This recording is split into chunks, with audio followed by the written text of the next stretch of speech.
আসসালামু আলাইকুম। পল্লবী মহিলা ডিগ্রি কলেজ আয়োজিত অনলাইন ক্লাসে সবাইকে আমার স্বাগত। প্রথমে আমি ধন্যবাদ জানাচ্ছি মহান আল্লাহ তাআলাকে, যিনি এই করোনা মহামারীর সময় আমাদের সুস্থ সবল রেখেছেন। আমি আরও ধন্যবাদ জানাচ্ছি আমাদের প্রিয় অধ্যক্ষ মহোদয়, উপাধ্যক্ষ মহোদয়, অনলাইন ক্লাসের সাথে সংশ্লিষ্ট সকল শিক্ষক মণ্ডলী ও ছাত্রছাত্রীবৃন্দ। আজকে আমি তোমাদেরকে অর্থায়নের নীতিমালার ক্লাসটা নেব। আমি মোহাম্মদ সাফায়েত হাসান, প্রভাষক, ফিনান্স, ব্যাংকিং ও বিমা। আজকে আমি তোমাদের অর্থায়নের নীতিমালায় যে ক্লাসটা নিব সেটা খুবই গুরুত্বপূর্ণ। আজকে মূলধন বাজেটিংয়ের কৌশলের গত ক্লাসের যে অঙ্কগুলো আমি দেখিয়ে দিয়েছিলাম, সেই অঙ্কগুলোর পেব্যাক পিরিয়ডে অর্থাৎ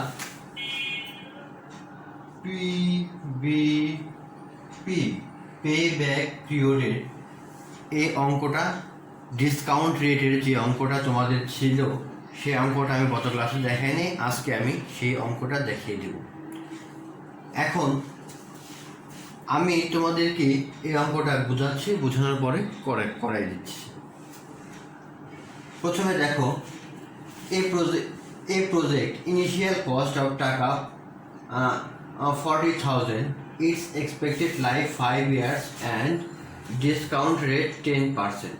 The following cash flow are 1 year 12,000, 2 year 15,000, 3 year 13,000 and 4 year 10,000, 5 year 15,000. এখন ক্যালকুলেট এনপিভি অর্থাৎ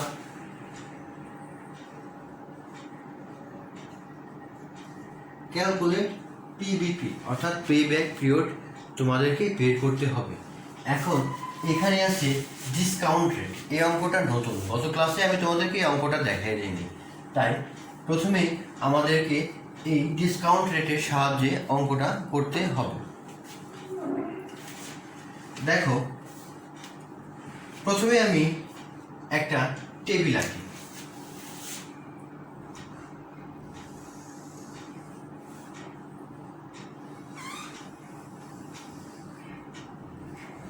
তো টেবিলের উপরে হবে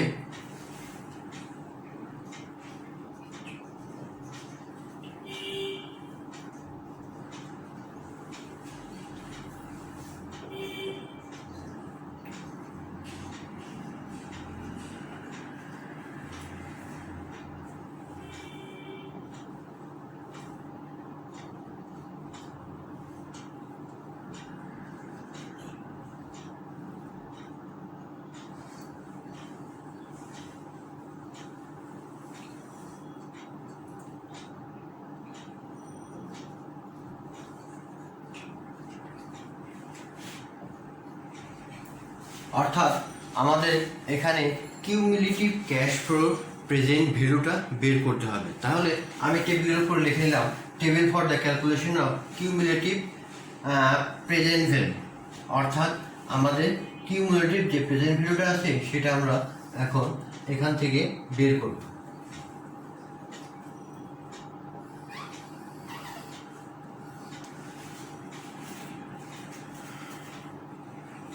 প্রথমে আমরা ইয়ারের ঘর কাটব, তারপরে ক্যাশ ফ্লোর যেটা আছে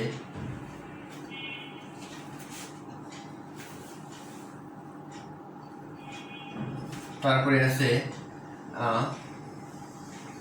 10% ডিসকাউন্ট রেটের যে অঙ্কটা আছে, তারপরে পিভি, তারপরে আছে কিউমুলেটিভ ক্যাশ ফ্লো। প্রথমে ইয়ার, তারপরে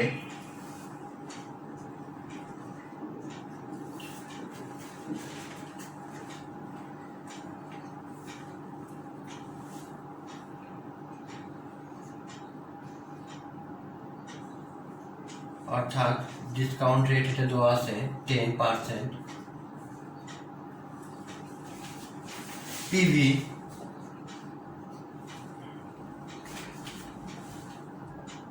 কিউমুলেটিভ পিভি। তো ইয়ারে প্রথম বছরে এখানে তোমাদের দেওয়া আছে cumulative cash flow after tax, cash flow after tax দেওয়া আছে 12,000 টাকা। এই 12,000 টাকার 10% আমরা যদি, অর্থাৎ প্রেজেন্ট ভ্যালুর অ্যানুইটির যে 10% হবে সেটা আমরা এখানে বসাবো। এটা তোমরা অর্থের সমান মূল্য যে প্রেজেন্ট ভ্যালুর অ্যানুইটির যে সূত্রটা দেওয়া আছে সেটা প্রথম বছরে কত হবে, দ্বিতীয় বছরে কত হবে, তৃতীয় বছরে কত হবে, চতুর্থ বছরে কত হবে এবং পঞ্চম বছরে কত হবে তোমরা বের করে নিতে পারবে। সেটা আমি তোমাদের অর্থের সময়ের মূল্যের ক্লাসের ভিতরে আমি দেখিয়ে দিয়েছিলাম যে এই সূত্রের মাধ্যমে কিভাবে বের করতে হয় প্রেজেন্ট ভ্যালু অ্যানুইটি। একটু ভালো করে লক্ষ্য রাখো, প্রেজেন্ট ভ্যালু অ্যানুইটি আমি তোমাদেরকে অর্থের সময়ের মূল্য ক্লাসে এটা ভালো মতো দেখিয়ে দিয়েছিলাম। আর তোমরা চাইলেও বইয়ের শেষে দেখবা যে অনেকগুলো মান দেওয়া আছে প্রেজেন্ট ভ্যালু বা দ্য ফিউচার ভ্যালু বা এগুলোর মান দেওয়া আছে, তোমরা এখান থেকেও বের করে নিতে পারো। প্রেজেন্ট ভ্যালু অ্যানুইটির যে মানটা দেওয়া আছে তা প্রথম বছরে আমরা পাই 9.09। তাহলে আমরা এখন এটার সাহায্যে এটা যখন আমরা গুণ করব তার মানে তখনই আমরা ক্যাশ ফ্লো আফটার ট্যাক্সের বর্তমান মূল্যটা পেয়ে যাব। গুণ করলে আমরা এখন এখানে পাই 10,908 টাকা। কত পাই? 10,908 টাকা।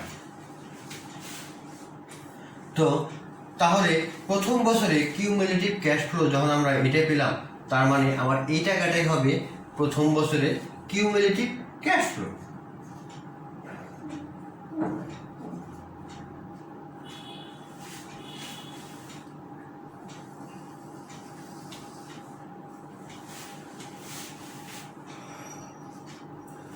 তারপরে দ্বিতীয় বছরটা একটু লক্ষ্য রাখো। সিএফটি দেওয়া আছে 15,000 টাকা। এটা আমরা ওই দ্বিতীয় বছরে প্রেজেন্ট ভ্যালুর অ্যানুইটি সূত্র প্রয়োগ করে আমরা পাচ্ছি 826। এইটা দ্বারা এইটা গুণ করার পরে আমরা পাচ্ছি 12,390 টাকা। এখন কিউমুলেটিভ ক্যাশ ফ্লো এইটার সাথে যখন আমরা এটা যোগ করব, যোগ করার পরে আমরা এখানেই কিউমুলেটিভ ক্যাশ ফ্লোটা পাব, অর্থাৎ 23,298 টাকা। তাহলে আমাদের দ্বিতীয় বছরের কিউমুলেটিভ ক্যাশ ফ্লোটা পেলাম। এখন আমরা দেখব তৃতীয় বছর আছে 13,000 টাকা। এখন তৃতীয় বছরে এই প্রেজেন্ট ভ্যালু অ্যানুইটি থেকে আমরা যেটা পাই সেটা হলো 0.751। তোমাদের ক্যালকুলেটরের তারতম্যর কারণে এই সংখ্যাগুলো ভ্যারি করতে পারে, এটা কোনো সমস্যা হবে না। জাতীয় বিশ্ববিদ্যালয়ে তোমাদের এটা কোনো সমস্যা হবে না। এখন এটা গুণ করার পরে আমরা পাই 9,763 টাকা। 9,763 টাকা। এইটার সাথে এটা যোগ করলে আমরা পাই 33,061 টাকা। অর্থাৎ তৃতীয় বছরে কিউমুলেটিভ ক্যাশ ফ্লো আমার আসবে 33,061 টাকা। এখন চতুর্থ বছর দেখো, চতুর্থ বছরে আছে 10,000 টাকা, অর্থাৎ চতুর্থ বছরে প্রেজেন্ট ভ্যালু অ্যানুইটি আমরা যেটা পাই 683। এটা দ্বারা এটা গুণ করার পরে আমরা পাই 6838।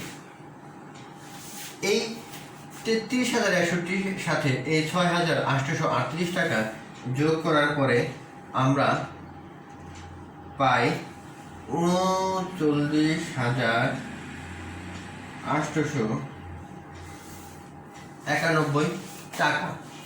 তাহলে চতুর্থ বছরও শেষ। এখন আসি পঞ্চম বছর। পঞ্চম বছরে আছে 14,000 টাকা। এখন এই প্রেজেন্ট ভ্যালু অ্যানুইটি যেটা আমরা পাই সেটা হলো 621। এইটা দ্বারা এটা গুণ করার পরে আমরা পাই 8694।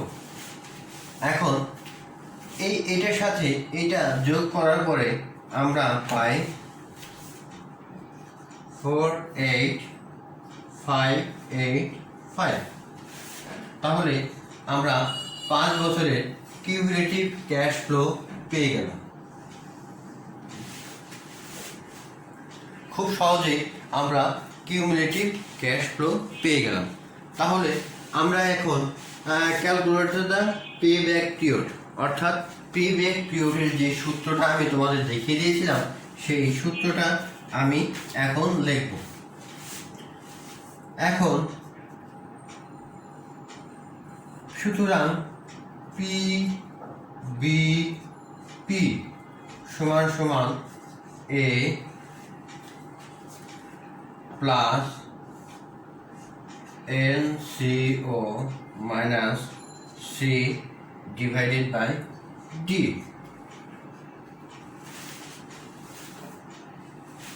তোমরা একটু ভালো করে লক্ষ্য রাখো, পিভিপি সূত্রটা আমি তোমাদেরকে এভাবে লিখিয়ে দিয়েছিলাম। আমি গত ক্লাসে বা তার আগের ক্লাসে যে অঙ্কগুলো করাইছিলাম তা তোমাদেরকে ভালো মতো আমি বুঝিয়ে দিয়েছিলাম। তো আমরা এখন এর মানটা বের করি, দেখি কত বছরে এই 40,000 টাকা ক্রস করতেছে। 5 বছরে করে 48,000 টাকা, 4 বছরে 39,000 টাকা। তাহলে আমার 39,000 টাকা বা 4 বছরের বেশি সময় লেগেছে, অর্থাৎ 5 বছরে 48,000 টাকা, এত টাকা আমার লাগে নাই। কারণ আমাকে বের করতে হবে কত, 40,000 টাকা। এই 40,000 টাকার হিসাবটা আমাকে বের করতে হবে। তাহলে এ সমান সমান আমরা এখানে লিখতে পারি 4 প্লাস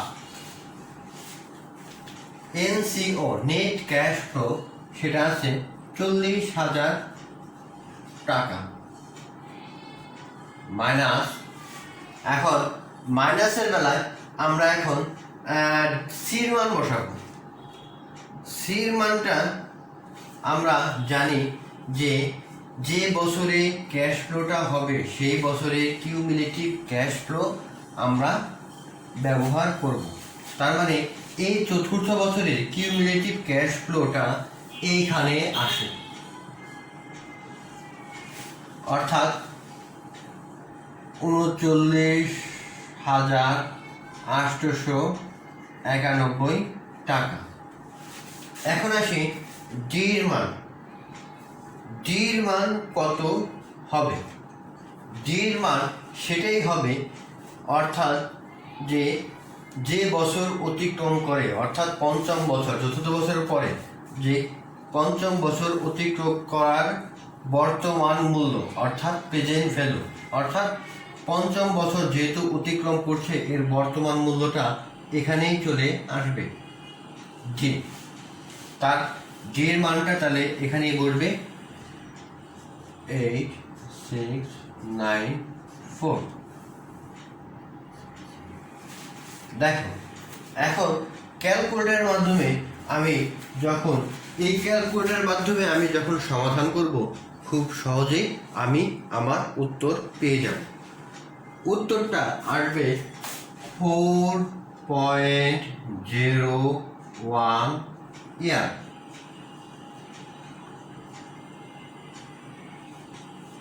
এটাই হবে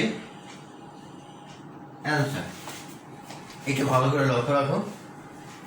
পিবিপি এ অর্থাৎ যে বছরে আমার টাকাটার কাছাকাছি চলে আসবে সেই বছরটাই আমরা নিলাম, চতুর্থ বছর।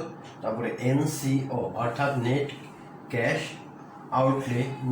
আউটলে আছে 40,000 টাকা, আমরা 40,000 টাকা নিলাম। অর্থাৎ সি কিউমুলেটিভ ক্যাশ ফ্লো, যে বছরে আমার এই টাকাটা অতিক্রম করবে সেই বছরটাকে আমরা তার আগের বছরটাই আমরা নেব, প্রিভিয়াস ইয়ারটা। অর্থাৎ প্রিভিয়াস ইয়ারটা আছে 39,891 টাকা নিয়েছি।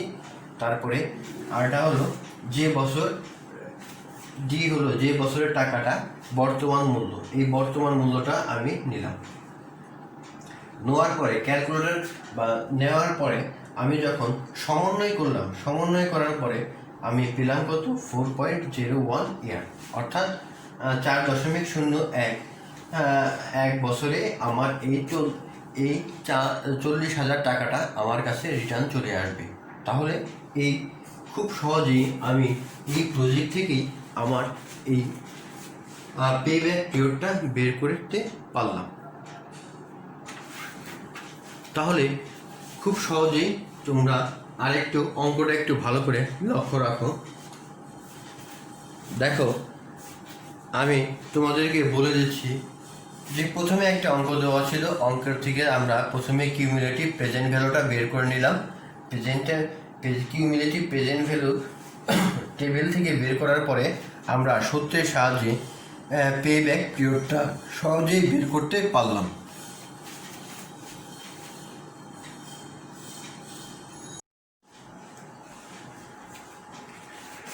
দেখো, এখন আমি তোমাদেরকে average rate of return on ইনভেস্টমেন্টের উপরে অঙ্কটা করাবো।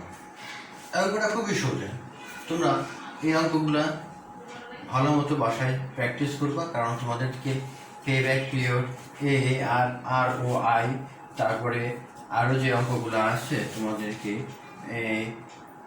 এগুলা আসবে।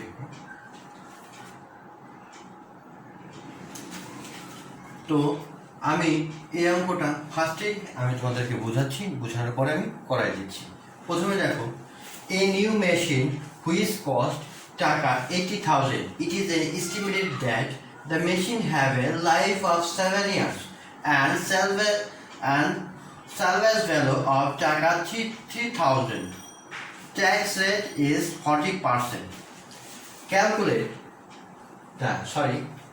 ক্যাশ ফ্লো আর, অর্থাৎ তোমাদেরকে যে প্রত্যেক 7 বছরের যে ক্যাশ ফ্লো ছিল সেটা হলো এই প্রথম বছরে 21,000 টাকা, দ্বিতীয় বছরে 21,000 টাকা, তৃতীয় বছরে 25,000 টাকা, অর্থাৎ চতুর্থ বছরে 24,000 টাকা, পঞ্চম বছরে 22,000 টাকা, ষষ্ঠ বছরে 23,000 টাকা এবং সপ্তম বছরে 21,000 টাকা তোমাদেরকে দেওয়া আছে। তোমরা স্পষ্ট বোর্ডে দেখতে পাচ্ছ। এখন রিকোয়ার্ড টু ক্যালকুলেট ROI অর্থাৎ অ্যাভারেজ রেট অফ রিটার্ন, আর হলো রিটার্ন অন ইনভেস্টমেন্টটা আমাকে এখান থেকে বের করতে হবে। তো প্রথমে বের করার নিয়মের সূত্রটা হলো আমাদেরকে এখান থেকে অবচয়টা বের করে নিতে হবে, অর্থাৎ অ্যানুয়াল ডিপ্রিসিয়েশন। আমরা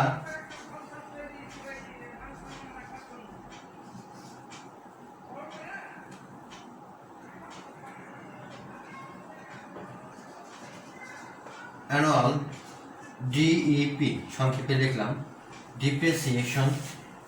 আমরা জানি অ্যানুয়াল ডিপ্রিসিয়েশনের সূত্র হলো cost minus SV divided by asset life. অর্থাৎ আমাদেরকে কস্ট দেওয়া আছে 80,000 টাকা, মাইনাস সার্ভিস ভ্যালু আছে 3,000 টাকা, আর এটা আছে অর্থাৎ অ্যাসেট লাইফ আছে তোমাদেরকে এখানে স্পষ্টই দেওয়া আছে 7 বছর। তাহলে আমরা এটার সমাধান করলে পাই 11,000 টাকা ডিপ্রিসিয়েশন। তাহলে আমরা বাৎসরিক ডিপ্রিসিয়েশন বা অবচয়টা পেলাম কত? 11,000 টাকা। এখন আমার টেবিলের সাহায্যে বের করে নিতে হবে আর্নিং আফটার ট্যাক্স। এই আর্নিং আফটার ট্যাক্স, এই 7 বছরের আর্নিং আফটার ট্যাক্সটা বের করে নিতে হবে। তাহলে আমি প্রথমে ঘর কেটে নেই।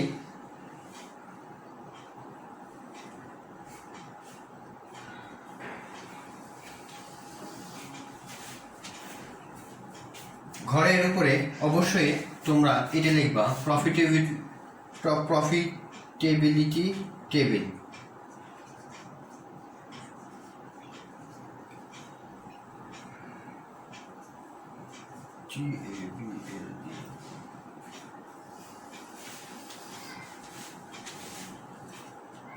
প্রথমে আমরা দেব ইয়ার। 2 নম্বরে আছে cash before tax, CFBT। Cash before ট্যাক্সের পরে আছে ডিপ্রিসিয়েশন এক্সপেন্স, এটা DEP, সংক্ষেপে লিখলাম EXP, অথবা খালি ডিপ্রিসিয়েশন লিখলেও তোমাদেরকে হবে। তারপরে আছে এই ডিপ্রিসিয়েশনে বাদ দেওয়ার পরে EBT, earning before tax, EBT,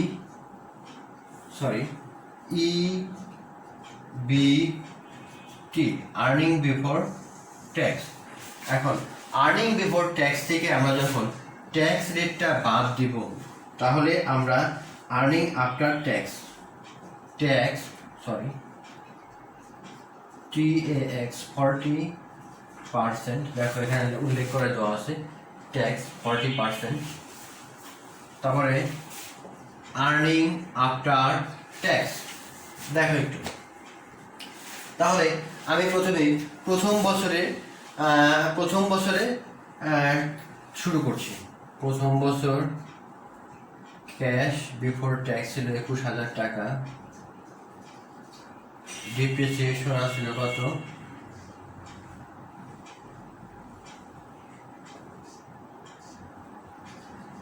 11,000 টাকা। তাহলে এটা বাদ দিলে থাকে 10,000 টাকা। ট্যাক্স রেট 10,000 টাকা, ট্যাক্স রেটটা হবে 48%, 4,000 টাকা। ট্যাক্স বাদ দেওয়ার পরে থাকবে 6,000 টাকা। খুব সহজেই হলো। অর্থাৎ ক্যাশ ফ্লো বিফোর ট্যাক্স 21,000 টাকা ছিল, সেখান থেকে আমি ডিপ্রিসিয়েশন এই 11,000 টাকা বাদ দিয়েছি।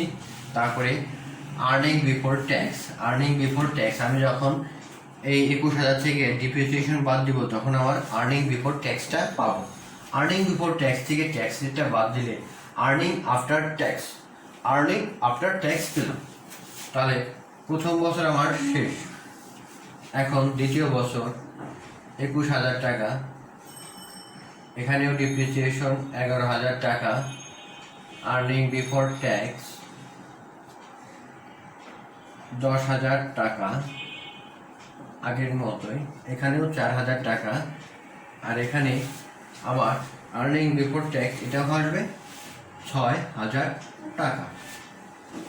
2 বছর শেষ হয়ে গেল। এখন আমি তৃতীয় বছর দেখো, তৃতীয় বছরে আছে 25,000 টাকা। তারপরে আছে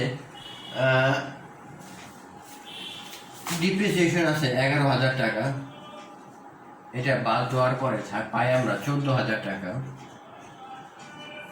14,000 টাকার 40% আসে 5,600 টাকা। এই 5,600 টাকা আমরা বাদ দেওয়ার পর আমরা এখানে পাই 8,400 টাকা। তাহলে তৃতীয় বছর আমি শেষ করলাম। এখন দেখো চতুর্থ বছর দেওয়া আছে কত? 2,400 টাকা। 2,400 টাকা দেওয়া আছে, ডিপ্রিসিয়েশন 11,000 টাকা। এটা বাদ দিলে পাই আমরা 13,000 টাকা।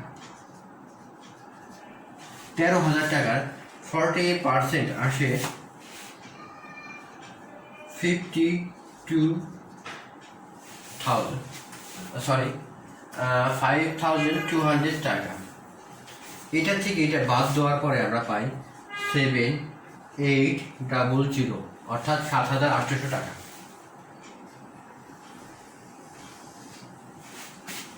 পঞ্চম বছরে আমরা দেখি কি আছে। 22,000 টাকা,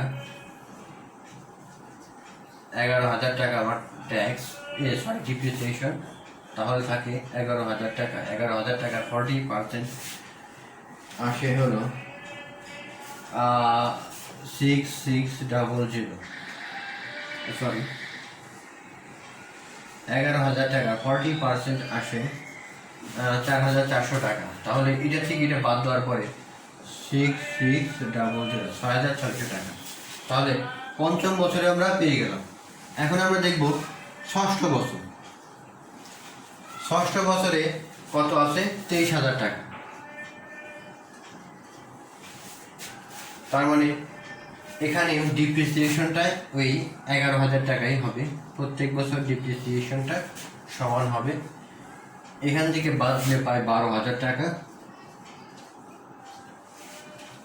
তো 12,000 টাকার 40% আমরা পাই 4,800 টাকা। এটা থেকে এটা বাদ দেওয়ার পরে আমরা পাই 7,200 টাকা। এখন লাস্ট ইয়ার, অর্থাৎ 7 বছর, 7 ইয়ার।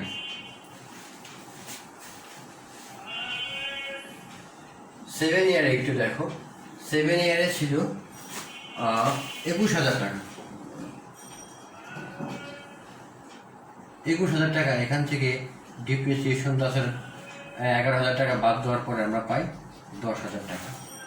10,000 টাকা থেকে আমরা যখন 40% ট্যাক্স রেট রাখবো, অর্থাৎ 4,000 টাকা কাটবো, তখন বাকি থাকবে আমার 6,000 টাকা। তাহলে খুব সহজেই আমরা এই টেবিলটা করে ফেললাম। তাহলে আমার যদি AAR বের করা লাগে, তাহলে আমার অবশ্যই লাগবে হলো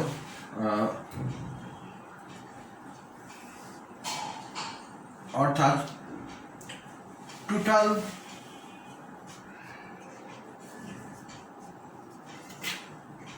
EAT, অর্থাৎ এই পুরোটার যোগ আমার অবশ্যই লাগবে আমার AAR বের করার জন্য। তো আমি ক্যালকুলেটরের সাহায্যে যোগ করে এটা পাই 48,000 টাকা। কত পেলাম? 48,000 টাকা EAT, অর্থাৎ আর্নিং আফটার ট্যাক্স। অর্থাৎ আর্নিং আফটার ট্যাক্সটা আমার কত পেলাম? 48,000 টাকা। তো আমার ক্যালকুলেটর অর্থাৎ প্রফিটেবিলিটি টেবিল আমার শেষ হলো। এখন আমি সূত্রে যাব। ARR, average rate of return, আর রিটার্ন অন ইনভেস্টমেন্টের যে সূত্রটা আছে, সেই সূত্রে আমি এখন যাব।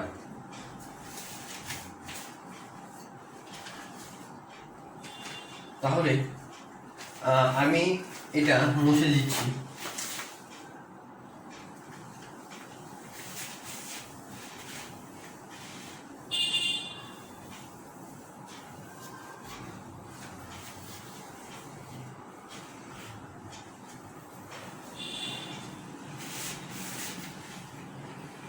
আমরা জানি, আমি তোমাদের আগেও দেখিয়ে দিয়েছিলাম, অর্থাৎ ARR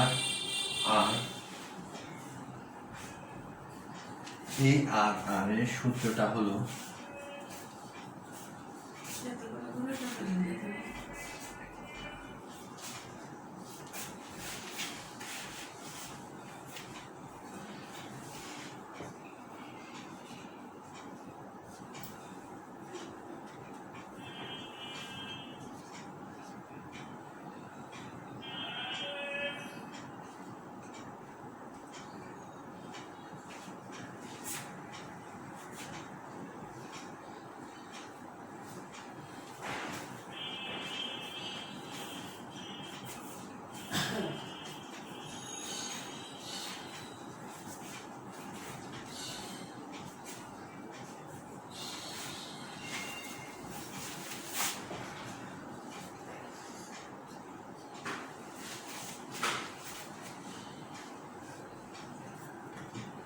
এটা হলো অ্যাভারেজ রেট অফ রিটার্নের সূত্র। তাহলে আমরা অ্যাভারেজ ইএটিটা বের করে নিই। আমরা অ্যাভারেজ ইএটি সূত্রটা আমি তোমাদেরকে দেখিয়ে দিচ্ছি। অর্থাৎ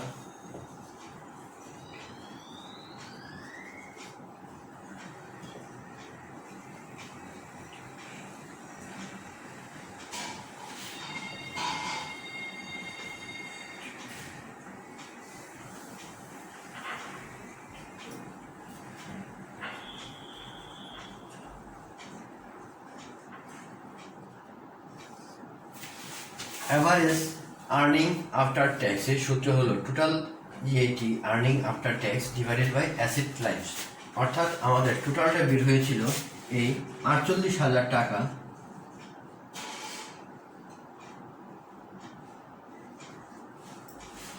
48,000 টাকা ডিভাইডেড বাই অ্যাসেট লাইফ আছে 7 বছর, সমান এখান থেকে আমরা পাই 7 টাকা। অর্থাৎ অ্যাভারেজ ইএটি হলো 6,857 টাকা। এখন আমরা বের করব average investment. Average investment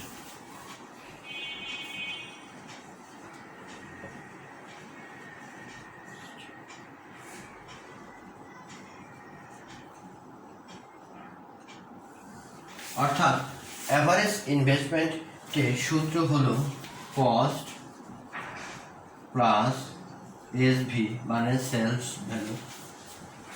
value divided by 2। Cost দেওয়া আছে দেখো 80,000 টাকা, যোগ সেলস ভ্যালু দেওয়া আছে 3,000 টাকা সমান সমান 2। এটা আমরা ক্যালকুলেটরের মাধ্যমে যোগ বিয়োগ করে পাই 41,500 টাকা।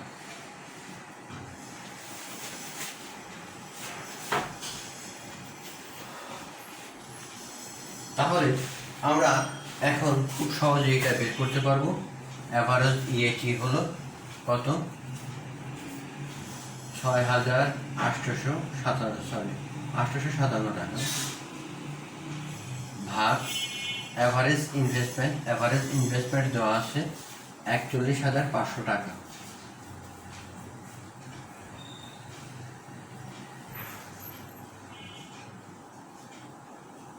পূরণ 100। যেহেতু আমার শতকরা প্রকাশ করতে হবে বা পার্সেন্টেজে প্রকাশ করতে হবে, সেজন্য আমাকে 100টা দিতেই হবে।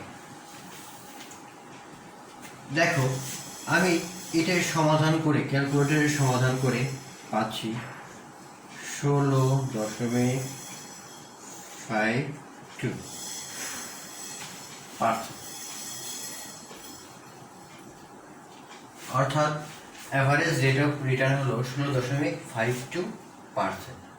এখন তাহলে আমরা এই 1 নাম্বারটা খুব সহজেই পেয়ে গেলাম। এখন আমরা দেখব 2 নম্বরে যেটা ছিল return on investment.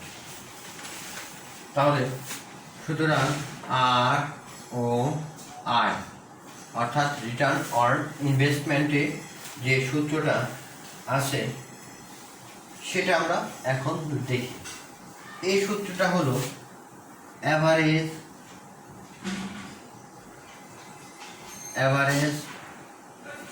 EAT divided by total investment. সংক্ষেপে লিখলাম পূরণ 100। আমরা দেখি রিটার্ন অন ইনভেস্টমেন্টের পরিমাণটা কত পার্সেন্ট। তাহলে আমরা অ্যাভারেজ আর্নিং আফটার ট্যাক্সটা পেয়েছিলাম হলো কত? 6857। টোটাল ইনভেস্টমেন্ট আমাদের দেখো এখানে লেখা আছে মেশিনের ইনভেস্টমেন্ট কত আছে? 80,000 টাকা। এই 80,000 টাকা এখানে হবে পূরণ 100। এই সমান সমান আমরা যদি ক্যালকুলেটরের মাধ্যমে এটার সমাধান করি তাহলে আছে 8.57। আচ্ছা, অর্থাৎ এই 8.57 অর্থাৎ রিটার্ন অন ইনভেস্টমেন্টটা খুবই সহজেই আমরা বের করতে পারলাম। তাহলে তোমরা AAR কীভাবে বের করতে হয় এবং রিটার্ন অন ইনভেস্টমেন্টটা কীভাবে বের করতে হয় তাহলে খুব সহজেই তোমরা বুঝলাম। প্রথমে আমি ডিপ্রিসিয়েশন বের করেছি, ডিপ্রিসিয়েশন পরের প্রফিটেবিলিটি টেবিলটা খুব সহজেই বের করে দিয়েছি। সেখান থেকে আমি টোটাল EAT আর্নিং আফটার ট্যাক্সটা সংগ্রহ করে এখানে খুব সহজে অ্যাভারেজ রেট অফ রিটার্নের সূত্রের সাহায্যে এবং রিটার্ন অন ইনভেস্টমেন্টের সূত্রের সাহায্যে খুব সহজেই আমি এই অঙ্কটার সমাধান করে ফেললাম। তো তোমরা একটু ভালো করে আরেকবার দেখো।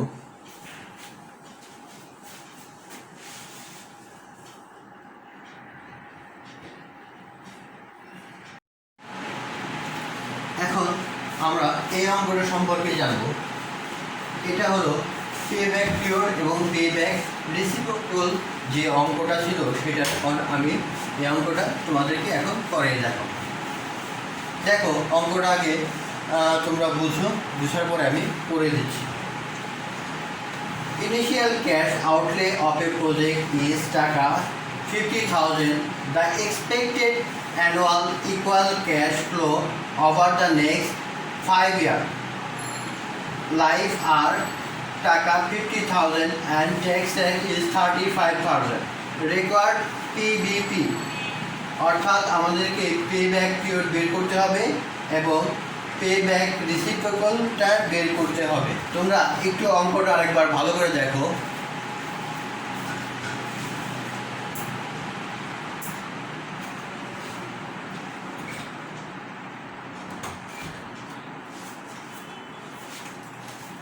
এখন আমি এই অঙ্কটা তোমাদেরকে করিয়ে দেব। অঙ্কটা খুবই সহজ। তার মানে আমাকে প্রথমে পিবিপি বের করতে হবে।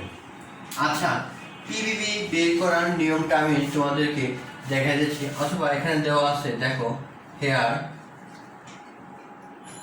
NCO অর্থাৎ নেট ক্যাশ আউটলেট। দেখো নেট ক্যাশ আউটলেট দেওয়া আছে 50,000 টাকা।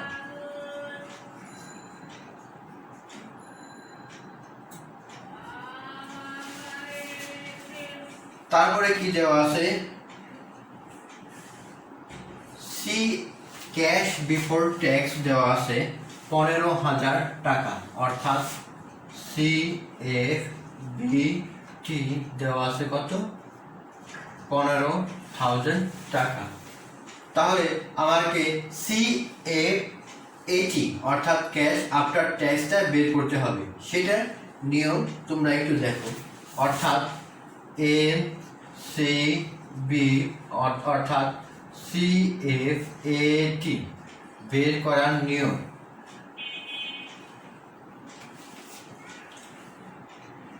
CFBT পূরণ 1 মাইনাস ট্যাক্স। খুব সহজেই আমরা এটা এখন বের করতে পারবো। দেখো এটা সমান সমান, এটা দেওয়া আছে 15,000 টাকা গুণন 1 মাইনাস ট্যাক্স রেট কত দেওয়া আছে, 35%.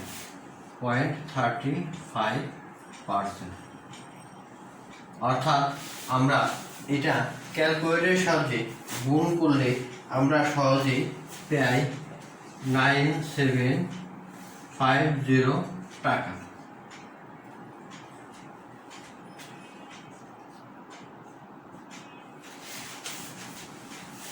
এনসিবি নেট ক্যাশ আউটলে বা নেট ক্যাশ বেনিফিটেড আমরা সহজেই বের করে ফেললাম। এখন আমরা সূত্র অনুযায়ী দেখো পিবিপি অর্থাৎ সুতরাং PBP B P P back পিরিয়ডের সূত্র আমরা জানি N C O divided by N C B. আমি প্রথমে গত ক্লাসের যে 1 নাম্বার সূত্রটা যে অঙ্ক করাইছিলাম ঠিক সেটাই। দেখো এন সি ও কত দেওয়া আছে 50,000, এন সি বি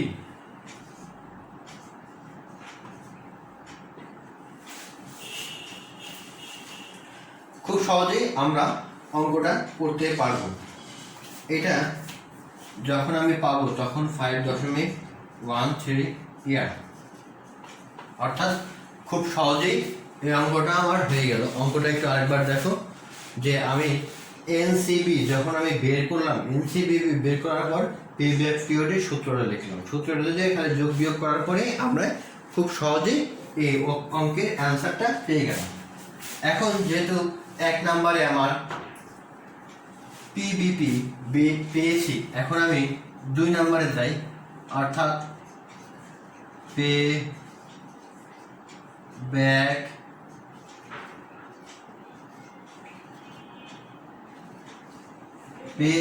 রিসিভেবল, অর্থাৎ পে ব্যাক রিসিভেবলের যে সূত্রটা আছে সেই সূত্রটা আমরা ব্যবহার করব। আমরা পে ব্যাক রিসিভেবলের সূত্র সম্পর্কে আমরা আগেও যে জেনেছি, প্রথম ক্লাসে আমার তোমরা দেখছো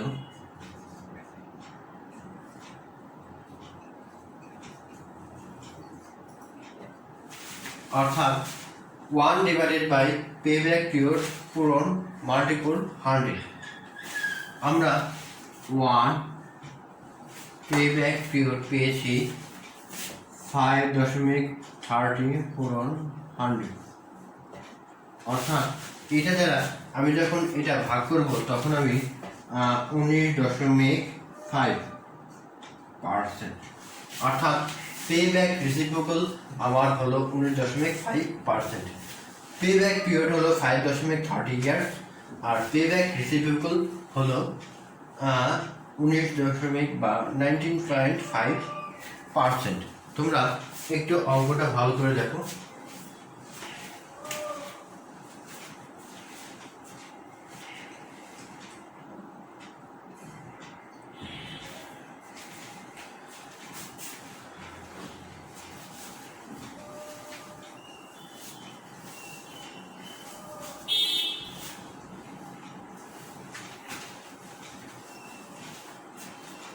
আমার প্রিয় ছাত্রছাত্রীবৃন্দ, তোমাদেরকে অসংখ্য ধন্যবাদ আমাদের আজকের এই ক্লাসের জন্য। আমি আশা করব তোমরা অবশ্যই এই ক্লাস থেকে ভালো কিছু শিখতে পারবে। আমি আমার এই ক্লাস আজকের মতো আমি এখানেই শেষ করতে যাচ্ছি। আমি ধন্যবাদ জানাচ্ছি মহান আল্লাহ তাআলাকে, যিনি এই করোনা কালীন সময়ও আমাদেরকে সুস্থ সবল রেখেছেন। আমি আরও ধন্যবাদ জানাচ্ছি অধ্যক্ষ, উপাধ্যক্ষ এবং অনলাইন ক্লাসের সাথে সংশ্লিষ্ট সকল শিক্ষক মণ্ডলী এবং ছাত্রছাত্রী সবাইকে আমার সালাম জানিয়ে আমি আজকের মতো এখানেই শেষ করছি। আল্লাহ হাফেজ।